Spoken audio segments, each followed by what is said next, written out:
नमस्कार, वंदे मातरम, जय हिंद साथियों। कैसे आप सभी। कारगिल दिवस, शहीद दिवस, विजय दिवस आने वाला है 26 जुलाई को।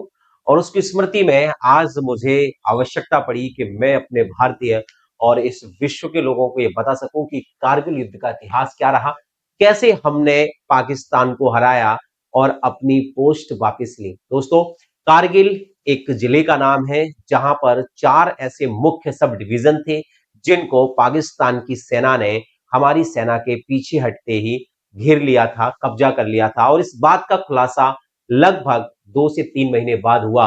और जब भारतीय सेना को यह पता चला तो भारतीय सेना ने एक ऑपरेशन शुरू किया जिसका नाम था ऑपरेशन विजय। आज हम बात करेंगे कि किस प्रकार से कारगिल युद्ध हुआ और इससे पहले भारत की भूमि क्या थी। यह बात है सन 1999 की। दोस्तों, सन 1999 में भारत के तत्कालीन प्रधानमंत्री थे अटल बिहारी वाजपेयी जी। और अटल बिहारी वाजपेयी जी 21 फरवरी 2000 सॉरी 21 फरवरी 1999 को पाकिस्तान जाते हैं और वहां पर उनका स्वागत होता है, किस तोपों की सलामी दी जाती है और वहां होता है लाहौर समझौता, जिसमें कहा जाता है कि हमने जितने भी पुरानी गलती की है, जितने भी युद्ध किए, उन सबको भूलकर भारत और पाकिस्तान एक नए दौर में कदम रखेगा। और ये सारी चीजें होने के ठीक 3 महीने बाद यानी 3 मई को पता चला है कि भारत की जमी पर सरजमी पर पाकिस्तान ने घुसपैठ कर दी है। आखिर क्या कारण था, उस पर आज हम चर्चा करेंगे। तो आज हम बात करेंगे कारगिल वॉर पर। तो ये कारगिल वॉर जो चला वो चला हमारा मई से जुलाई 1999 के बीच। मूल कारण क्या थे दोस्तों? मूल कारण था कि कारगिल की अगर आप बात करोगे, आप देखोगे सियाचिन पर, इस विश्व के मैप पर, तो यहां पर सबसे मूल चीज आपको दिखाई देगी। सबसे मूल चीज दिखाएगी ये एक्चुअल में जो मैप आपको दिखाई दे रहा है ये पाकिस्तान के साथ जुड़ा हुआ है। और इसी मैप के अंतर्गत यहां पर जो शुरुआत में मैप है इसका सब डिवीजन मैप आपको दिखाता हूं। ये रहा, ये है जे एंड के। और जे एंड के में ये है एलओसी यानी पीओके, पाक ऑक्युपाइड कश्मीर। और यहां पर ये जो एलओसी लाइन दिख रही है आपको, लाइन ऑफ कंट्रोल, ये है। ये जो एलओसी दिख रही है, इस एलओसी के ठीक नीचे यानी इस रेंज में जो है वो है कारगिल।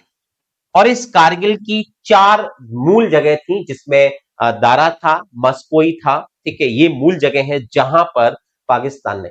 अब होता क्या है कि इस जगह पे बहुत ज्यादा भीषण सर्दी पड़ती है। इस वजह से दोनों देश की जो सेनाओं ने ये सोचा कि भैया 4 महीने 5 महीने यहां पर बहुत ठंड रहती है, तो हम लोग क्या करेंगे, अपनी अपनी सेनाओं को पीछे हटाते हैं। आप भी हट जाओ, हम भी हट जाते हैं, हमारी जगह है, प्रॉपर बनी रहने दो। जब मौसम सही होगा तो फिर से दोनों की सेनाएं आ जाएंगी। ठीक है, ये बात पर हुआ। और इसको लेकर दोनों ही आश्वस्त थे, लेकिन पाकिस्तान के मन में चल रहा था जमीन को कब्जाने का, वो दर्द की कश्मीर को कब छीने भारत से। और इसीलिए पाकिस्तान ने, जैसे ही भारतीय सेना पीछे हटी, लेकिन पाकिस्तानी सेना पीछे न हटते हुए अवसर पाकर आगे आ गई और भारत की जो मूल कारगिल के जो सब डिवीजन थे उनकी चौकियों पर कब्जा कर लिया। अभी तक की खबर भारत को नहीं पता थी, भारत की इंटेलिजेंसी फेलियर कह लीजिएगा या कुछ भी कह लीजिए, कुछ भी नहीं पता था कि भाई ऐसा हो चुका है। एक चरवाहा जो याक चराते हैं, उसका याक धीरे धीरे होते चलते चलते वहां तक चला गया और वो पीछे पीछे गया तो उसने देखा कि वहां कुछ हलचल है। भारतीय चौकी पर इतनी प्रकार की हलचल अपने आप में विस्मित नहीं लगता। उसने जब ये देखा तो उसने सूचना दी हेडक्वार्टर आकर कि भाई वहां पर अपने ही सरजमी पर किसी प्रकार की गतिविधियां देखी गई हैं, हलचल देखी गई है, ऐसा तो नहीं होना चाहिए था। तब कहीं ये खुलासा हुआ, और ये खुलासा हुआ दोस्तों 3 मई 1999। 3 मई की रात को पता चला कि भारत के द्वारा एक हिमाकत की गई है और भारत पाकिस्तान के द्वारा हिमाकत की गई है और भारत की सरजमी पर उन्होंने कदम रख दिए। इस नापाक हरकत को देखते हुए भारत के तत्कालीन प्रधानमंत्री अटल बिहारी वाजपेयी ने सेना को निर्देश दिया और एक नाम आया ऑपरेशन विजय। क्या है ये ऑपरेशन विजय, आइए चर्चा करते हैं। ऑपरेशन विजय एक नाम था कि हमारी जो चार चौकी हैं, मस्कोई, दरस, कासेर और कारगिल, इनको वापस पाना है। ठीक है, इनको वापस पाना है।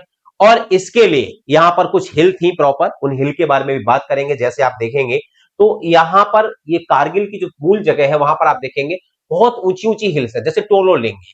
ठीक है, एलओसी तो है, टाइगर हिल, इस पर कब्जा कर लिया था। मस्कोई वैली, यहां पर कब्जा कर लिया था दरस में। अब इसको पाना है। ठीक है, जो कि एलओसी की और बीच की लाइन थी। यहां पर ये भारत की लाइन है, इधर की पाकिस्तान की है, लेकिन इस लाइन पर कब्जा कर लिया। और ये है NH1 डी, ठीक है, नेशनल हाईवे 1 डी। यहां पर अब मेन, यहां पर जाने का एक ही मार्ग है, क्योंकि इतने पहाड़ हैं, नए रास्ते तो बनाए नहीं जा सकते। एक ही मार्ग था, तो पाकिस्तान का एक मोटिव था कि अगर हम इस मार्ग को अवरुद्ध कर देंगे तो पाकिस्तान, भारतीय जो सेना है वो अपने हथियार, अपने ड्रोन, या कह सकते हो कि अपने जो है मिसाइल्स लॉन्चर्स, या कह सकते हो जो टैंक है, युद्ध तोप है, वो नहीं लेकर आ पाएंगे। और इससे क्या होगा कि हमारा ये पूरा का पूरा कब्जा हम कर लेंगे धीरे धीरे, तो हमारी विजय हो जाएगी, ऐसा इनका मानना। और फिर हमने शुरू किया ऑपरेशन विजय। 3 ऑपरेशन हमने चलाए। नौसेना को लेकर हमने सफेद सागर चलाया, और वहीं वायुसेना को लेकर भी हमने, नौसेना को लेकर हमने तलवार चलाया, वायुसेना को लेकर हमने सफेद सागर चलाया, और वहीं हमने जो थल सेना को लेकर है वो विजय ऑपरेशन चला। ये 3 ऑपरेशन भारत में चले, ये ध्यान रखना है दोस्तों। किसके लिए? ये पट्टी के लिए। बेसिक अगर देखोगे तो ये जगह जो है वो बहुत ही उबड़ खाबड़ है।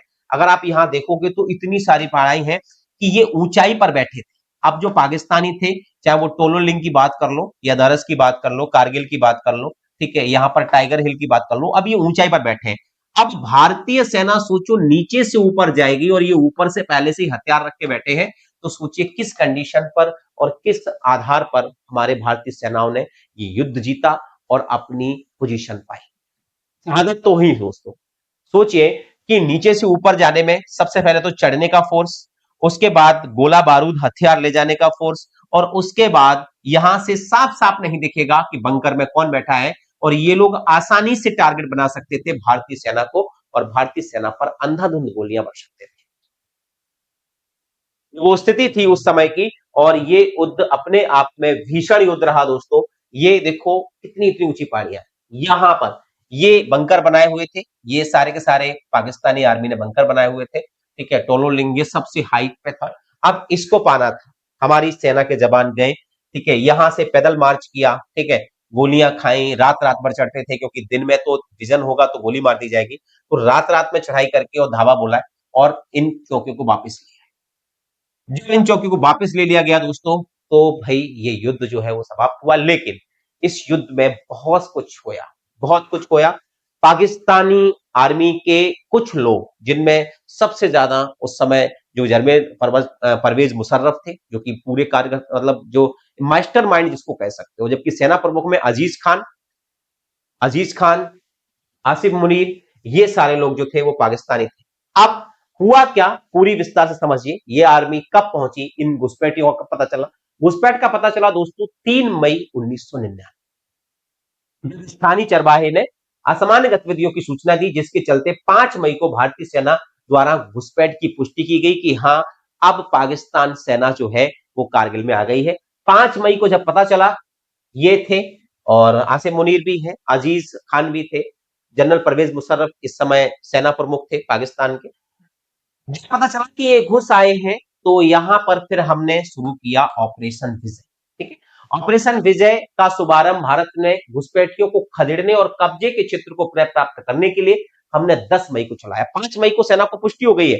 5 दिन बाद हमने 10 मई को एक बड़े पैमाने पर एक सैन्य अभियान शुरू किया, जिसमें हमने बटालियंस भेजी, आर्मी भेजी, और उसके बाद हमने एयरफोर्स का भी सहारा लिया, और एयरफोर्स का जो नाम था वो रखा गया था ऑपरेशन सफेद सागर। हवाई सहायता की शुरुआत 26 मई को कर दी थी, 16 दिन बाद। और भारतीय वायुसेना ने हवाई हमलों और टू ही अभियानों के साथ जमीनी सैनिकों की सहायता के लिए सफेद सागर शुरू किया, जिससे हवाई से एक्चुअल में लोकेशन आ सके कि कहां पर बंकर बने हैं, और कोशिश की गई उन बंकरों को ध्वस्त करने की। अब बात की नौसेना की, तो नौसेना के लिए दोस्तों उस समय हमारे यहाँ बीपी वेद प्रकाश मलिक जो है वो भारत के उस समय सेना प्रमुख थे, ध्यान रखना। अब बात करते हैं थल सेना की। थल सेना हो गई, वायुसेना हो गई, एयरफोर्स हो गई, नेवी। नौसेना में भी एक अभियान चलाया ऑपरेशन तलवार। कारगिल के दौरान भारतीय नौसैनिकों का मास्टर स्ट्रोक माना जाता है इसे, क्योंकि इसके द्वारा, ध्यान रखना दोस्तों, इसके द्वारा हमने पाकिस्तान को घेरना शुरू किया। ऑपरेशन तलवार भारतीय नौसेना ने समुद्री सुरक्षा और रणनीति प्रतिरोध सुनिश्चित किए, और आवश्यकता पड़ने पर स्थिति को और बिगाड़ने के लिए तैयार रहने के संकेत देने हेतु अपने को तैनात किया बड़े स्तर पर। इस चीज का जब अमेरिका को पता चला, तो अमेरिका ने कोशिश करी कि गुप्त तरीके से पाकिस्तान की मदद की जाए, लेकिन अमेरिका यह भूल गया कि भारत के दो सबसे बड़े दोस्त, एक इजराइल और एक रूस, दोनों तैयार थे। इजराइल ने उस समय उस युद्ध में बहुत मदद की भारत की, भारत को गोला बारूद देने, अपना डिफेंस सिस्टम देने का काम किया, तो वहीं रूस ने अपने युद्धपोत उतार दिए। इन दोनों की वजह से अमेरिका जैसे बड़े देश भी हम पर हावी नहीं हो पाए, और अमेरिका को फिर पाकिस्तान को ही हड़काना पड़ा, और पाकिस्तान के लोगों को कहना पड़ा कि भाई आपके द्वारा ही पहले गलती की गई है, पीछे हट जाओ।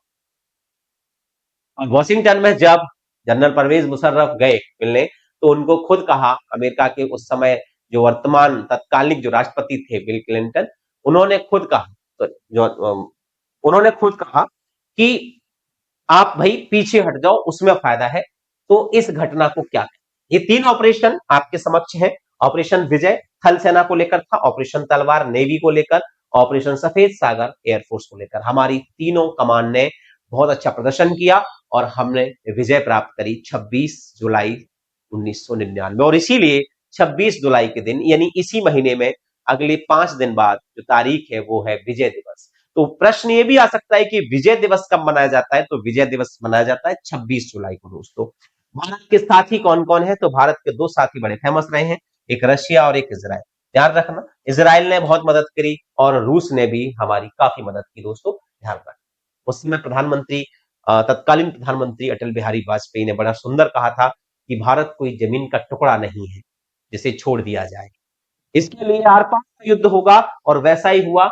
धमकी जिहादों के नारों से, हथियारों से कश्मीर कभी हथियार लोगे यह मत सोचना, कश्मीर कभी हथियार लोगे यह मत समझो, हमलों से, अत्याचारों से, संघारों से भारत का शीश झुका लोगे यह मत समझो। ये तत्कालीन प्रधानमंत्री, उस समय की नैतिकता। कारगिल युद्ध में विपक्ष के लोगों ने भी सहयोग दिया, किसी प्रकार का कोई विरोध नहीं, जैसे आज वर्तमान में भारत का विरोध होता है, ऐसा नहीं हुआ। विपक्ष ने भी बराबर सहयोग दिया, विपक्ष के राजनेताओं ने अपने अपने कार्यकर्ताओं से ब्लड देने को कहा, और ये सारी चीजें हुई दोस्तों।